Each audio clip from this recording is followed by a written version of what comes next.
The season's fine. Thanks for watching, guys. Like, subscribe, all that jazz. And yeah, no, I'm gonna get into more detail about it, but that is my overall thoughts on this season so far. Obviously, we're only about a day in, but yeah, it's fine. I've no problems with it really, other than the problems I do have, which I will get into. But yeah, it's a bit of a weird one this season for various reasons that I will get into. So, without further ado, greetings, demons, and welcome to my thoughts and feelings on the first day of Season 4 of Chapter 2 of Fortnite Battle Royale. I don't know why I said it in that order because that made no sense, but I'm keeping it, I don't care. So, I suppose the best place to start really would probably be the Battle Pass, seeing as this is the most decisive part of this update. I personally really like it, though I am probably the kind of person that they want to buy it. I'm a huge Marvel fan. I am familiar with all the characters. I love all the characters in all fairness, though I will get into some gripes I have about which specific versions they've picked for at least one of them. I may rant about another one, but that's beside the point. So yeah, we get Thor, Groot, Mystique, Doctor Doom, Iron Man, and She-Hulk. And on top of that, She-Hulk and Iron Man come with their alter egos, which I think is a really cool feature. It's really nice when we get variants that are ridiculously different, because then it means you essentially have two skins in one, and that's definitely the case for She-Hulk and Iron Man. I will say though, I do have some gripes about the rest of the pass. The skins are fantastic. You even get characters like Rocket and Baby Groot as backblings, or rather, Rocket is a pet.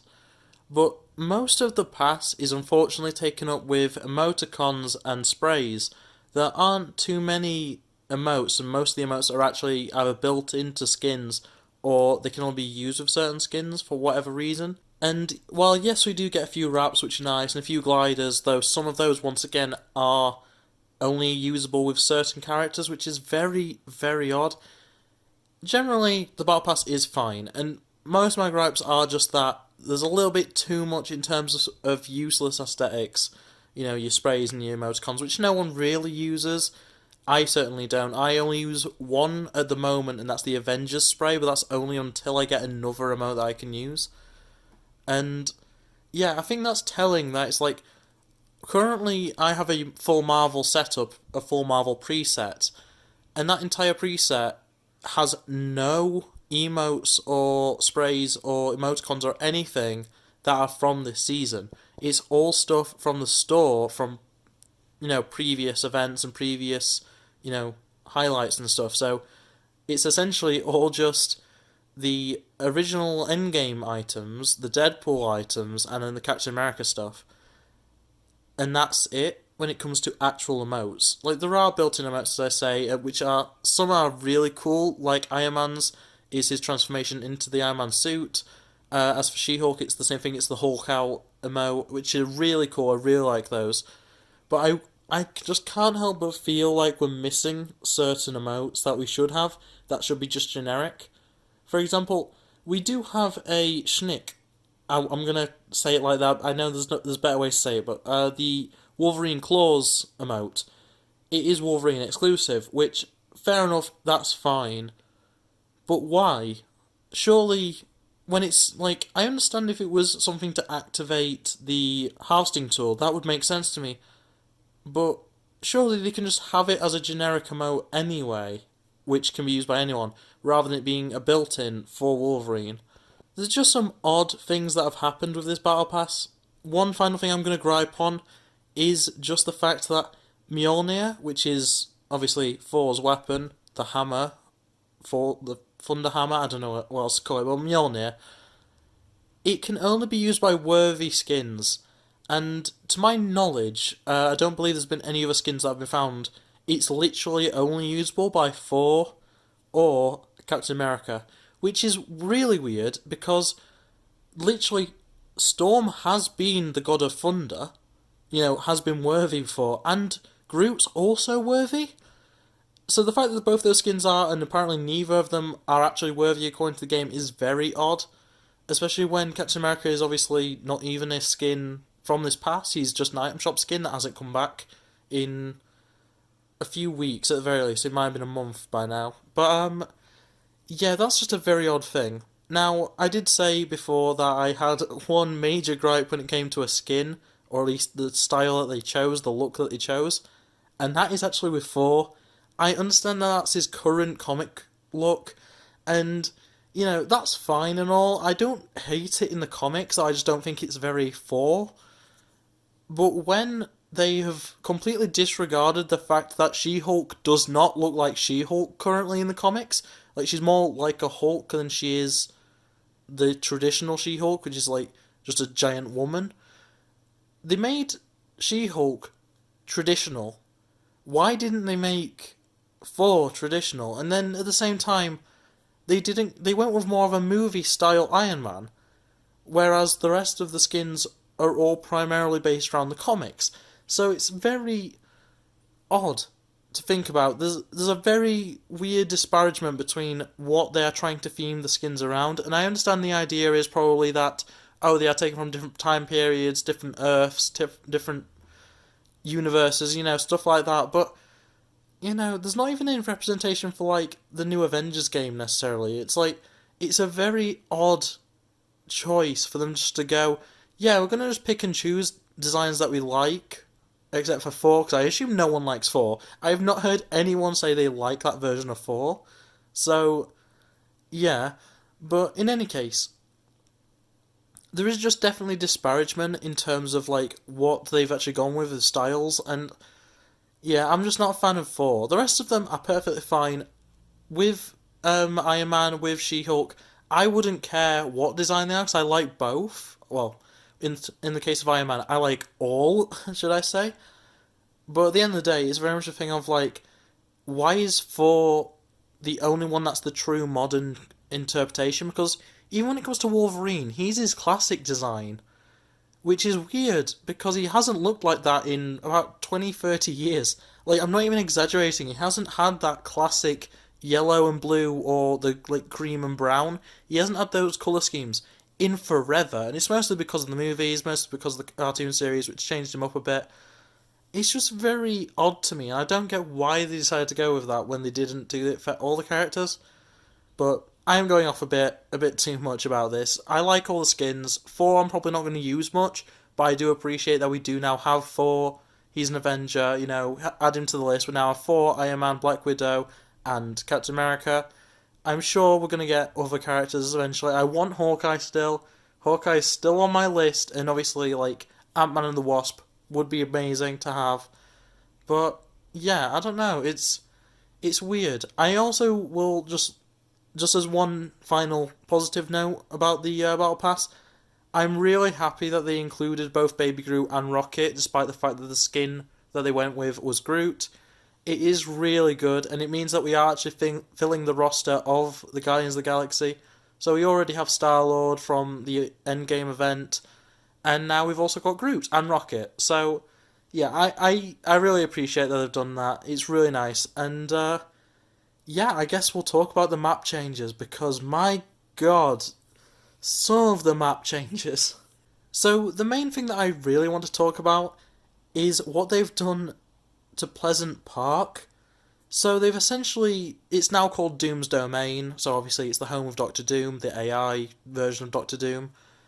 And, that's fine. We've had it be a henchman stronghold before, and, it works perfectly well. They've changed quite a few of the buildings, though. Luckily the doghouse did survive along with the modern house, and I think it's the yellow house next to modern house, but which are my favourite 3 buildings. They're the ones I land at the most. They've also reopened the underground bunker, or helipad, whatever you want to call it, from Chapter 2, Season 1, which is nice. It's very useful place to go to get a helicopter, so, no complaints there. I will say, though, the AI this season is ridiculously good. And I don't know if it's just that it's been adapting over time, it's been learning. I don't know if they've been adapting it themselves, or whether it's adapted on its own. But wow, Doctor Doom is so difficult to kill. He's a bullet sponge for one, and his attacks two-shot you if you don't have shield, which most of the time, by the time you're fighting him, you won't. You'll maybe have an AR and maybe a pistol, because I will get into this, but they have changed the spawn rates. But back to the AI stuff, he is ridiculously hard to kill, and one of the challenges for the first week is actually to kill him 3 times. I only just did it, and 2 of those 3 times I was instantly killed by either a Doom bot or another player. It is so difficult to actually kill him and survive because he does fire damage, he does ridiculous amounts of damage if he actually direct hits you, and on top of that, as I say, it's fire damage. He's destructive, he destroys the building around you, so it makes it really difficult to actually deal with him. And as I say, even if you kill him, chances are you're either going to die from fire or die from something shooting you. Which, I did mention Doombots. Doombots are there. I really like Doombots. They act like regular henchmen, which is very weird because they should act more like... It should be that they act exactly like Doctor Doom but with a gun, which sounds weird, but it makes sense in terms of the comics and stuff. Doombots are supposed to be Doom, essentially. Though, obviously, they're slightly different. They're slightly smaller normally. And that's beside the point, anyway. The Doombots are really cool. I like them. They're the main new henchman type. There is another AI, and I think there's only actually 2 currently. The Doombots and then one other. I may be wrong about that. The Marauders are gone, which I don't know if I'm thankful or not about that, because they were good for loot, and also it's very difficult to get a rocket launcher now. But that's, once again, beside the point. The other AI that are in are at Quinjet landing spots, and they are Stark robots, which are very weird, because they don't look like Iron Man suits at all, so they're not like the Iron Legion, and they also don't look like an Ultron bot or something, so it's kind of weird. They look more like AIM robots, or shield robots. They don't, which would make sense because it's a Quinjet, but they're called Stark robots, which is very odd, and they drop a brand new weapon, which is ridiculously powerful. It's the Stark Energy Rifle. It's very slow firing, it's a semi-auto. I think you can hold down the trigger for it, but it's essentially semi-auto. It takes very long to fire a single bullet. 50 damage, like average. That's ridiculous. It can do like 80 if you hit them in the head. So you can essentially 2-hit someone most of the time, which is insane. And this thing can be upgraded. This thing goes all the way up to Legendary, which is insane. Fortunately, it doesn't change the damage output, it just changes the speed that it fires, which is quite nice, but I'm pretty sure it essentially just does fire damage, like direct hit fire damage, which is amazing, but also terrifying that this is now in the game, and you can get a lot of them, because there's usually around 6 to 10 Stark robots around the Quinjet. Every single one of them drops one, so that means you've got, I think there's usually 4 Quinjet landing spots. They do change between rounds. And that basically means there is 40 of these super powerful weapons, which means 10 teams in the final circle of squads could still have this weapon. It is terrifying. And these aren't even mythic weapons, but they are so effective. But once again, I think I'm going on a bit of a tangent. I like them as weapons. I'm really glad they're there. I just can't believe how easy they are to get, and on top of that, the fact they are that powerful is just questionable to me. And I almost hope they get nerfed, but at the same time, it's like, it's one season, you still have to kill the bots for them, so it's like, it's okay, I don't know. It's a difficult situation when it comes to any new weapon, because it's like, you need to figure out the meta first. Currently, the meta is a bit all over the place. The pump is back, so that's interesting. But yeah, it gets a bit weird, the more you work with everything. And, I'm sure it'll be fine eventually. I'm sure they probably will nerf it, or they'll buff everything else or whatever, because they did nerf quite a few things that stayed around from last season. It's a bit of a mess so far, the meta, but I'm sure it'll get better as the season goes along. And one last note on the bots, you can actually revive the Stark robots and they'll work for you. They are decently effective, as I say, they have the laser rifles, though I'm pretty sure they are literally a single hit to die once they've been revived. Because I've seen a lot of people use them as backup, and they seem to always die in one hit, so I don't know if it's just that they were on low health anyway or something, but they seem to die very easily, so that may be the case, that may not be the case, I don't know. But, yeah, it's a good way of creating extra players, so to speak, and if you're playing in squads and your full squad lands there and revives all of them, you have an army. You can go ham on some people because they do generally follow you. They don't follow you tightly. They keep distant, but like they are following you and they will attack anyone that comes near them. So it gets ridiculous if you can get enough of them on your side.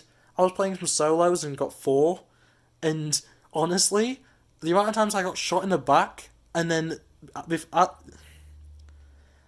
the time I turn around, the person that shot me was dead because the bots had just cleared them. It's kind of ridiculous, especially if the person attacking you isn't expecting it. So if you've moved far enough away from a Quinjet that it doesn't seem reasonable for bots to be there, it does get very ridiculous. As for the only other real map change that matters for me talking about this, we do have a new area called the Sentinel Graveyard. It's just full of Sentinels, which are amazing. I love Sentinels. And they have like launch pads and stuff built into them and stuff like that. It's a decent area. It gives you some good material and good weapons and stuff. But generally, I feel like it's just there to give an excuse to have Wolverine and Storm, which is perfectly fine. I like Wolverine, I love Storm. Great characters, all that jazz. Deadpool, really cool as well, also a mutant. I don't know, it's just a bit weird to have Sentinels if they're not going to be like... They should be like Origins, there should be like 1 or 2 just stomping around the map in like a set pattern. But that's just my opinion. They may add that, I don't know. But currently we just have a graveyard of them. It's a nice enough place, I like going there. I like Sentinels as much as the next person. And that's really all I have to say about the map. There are other changes, but nothing that I really care about, honestly. And... I think that says a lot about this season. We do apparently have quite a few POIs in the works that are going to be coming out during the season, including a Black Panther one and stuff. So it's going to be interesting, but yeah, I don't know. And I think that's really all I've got to say about things that are currently in. Speaking of things coming soon, though, I do want to just say a few things that I'm either looking forward to that we know about, or I'm hoping it does happen. So, we are getting a Black Panther POI, as I mentioned before. That'll be pretty cool. We're apparently also going to be getting, at the very least, there'll be a Black Panther bot, because there are power-ups for him, which will be very cool to see. I can't wait to see how that works, and hopefully he does become an actual item shop skin. That'd be nice. We are getting a pack for the Silver Surfer, who already has a power-up in the game. And, Silver Surfer's really cool. The surfboard looks amazing. It's part of his, skill set, his power-ups, is to use the Silver Surfboard. And it's just so good. It is really cool. I really like it. I am, though, hoping, since we've got Doctor Doom and we've also got Silver Surfer coming, I really, really hope we get another pack of the Fantastic Four. So, Sue Storm, Reed Richards, Johnny Storm, and Ben Grimm. I would love that as a pack. I don't think they could really sell them individually. They'd have to sell them as a pack. And then the only other real thing that I'm hoping happens is Spider-Man. It's pretty obvious that that's a very popular character that they probably will end up doing. But, we don't know yet. It's not been leaked or anything. So that's definitely something I'm hoping for. Otherwise, there's not really much else that I'm wanting. I'm wanting an Asgard... POI of some description. That'd be quite nice. Maybe a Rainbow Bridge at the very least. And, yeah, I'd say the Sentinel thing would be cool. Having Sentinels walk around the map, that would be another neat thing, just because of the fact that we have Wolverine there. Something like an X-Mansion would also be pretty neat. There's quite a few things. Avengers Tower is an obvious thing. Potentially some Quinjets that are, in flight, or maybe another helicarrier, because the helicarrier is currently... the spawn I'd say spawn island. It's just the spawn area, the loading area, the lobby, before you get into a match, which is really cool. You can almost get there actually by flying. If you glide, you can actually get there. There's just an invisible wall, but yeah, it's pretty much there. So that'd be cool if we got one of those maybe over the Authority or something. Which, going to think of it, the Authority has lost its walls, which tells me that it probably will become a new building. We don't know yet. So, maybe it will, maybe it won't. I hope it becomes something of interest. Maybe you become the Fantastic Fours. I forgot the name of it, but the building that they live in. I say Stark Tower or Avengers Tower, whatever you want to call it. Very cool. Maybe X Mansion, the Avengers Mansion. There's a long list of buildings that I hope get added, and hopefully they do. But I think I've covered all the points. I hope you enjoyed this footage in the background. It's the first win I got of duos, though obviously I wasn't recording at the time, so this is replay footage, but it's all good. Trinity definitely carried me, Tristan, good old Tristan. But yeah, otherwise it's from me, and I'll see you in the next video. So without further ado, yeah, bye. Lunar rainbow flag, happy pride, rabbit with facts. Streamer, let's play. They them out like dinosaurs. FNAFN, troll, not the leader of a cult. Rabbit with sax, it's Lunar.